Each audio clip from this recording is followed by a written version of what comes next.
Comme son nom l'indique, acte de naissance. C'est un acte un acte juridique qui retrace, c'est-à-dire qui définit la naissance d'un enfant. C'est très simple. Comme vous savez, il y a des femmes, depuis le début de leur grossesse, ne fréquentent pas les centres de santé.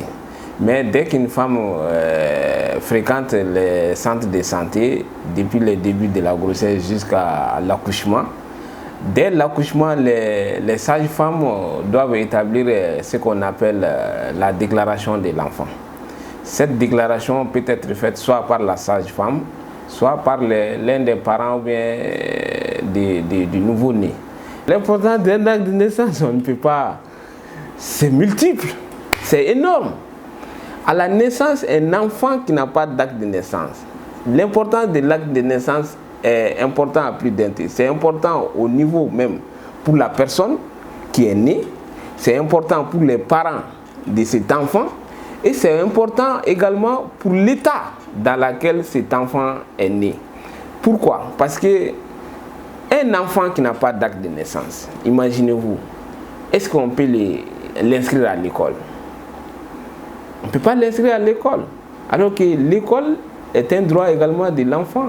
Est-ce que vous voyez? Maintenant, un enfant qui n'a pas d'acte de naissance, pour ses parents également, ça peut être un problème si les parents travaillent.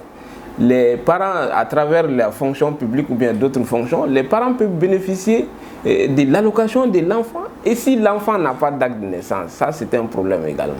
Aussi,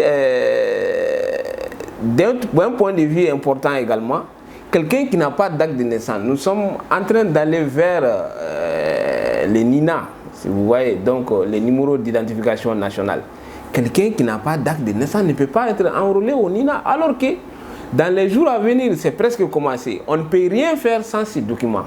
Donc un enfant qui n'a pas d'acte de naissance, vous voyez comment ça peut lui poser comme problème. Je lance un vibrant appel à nos mamans et surtout à nos papas également.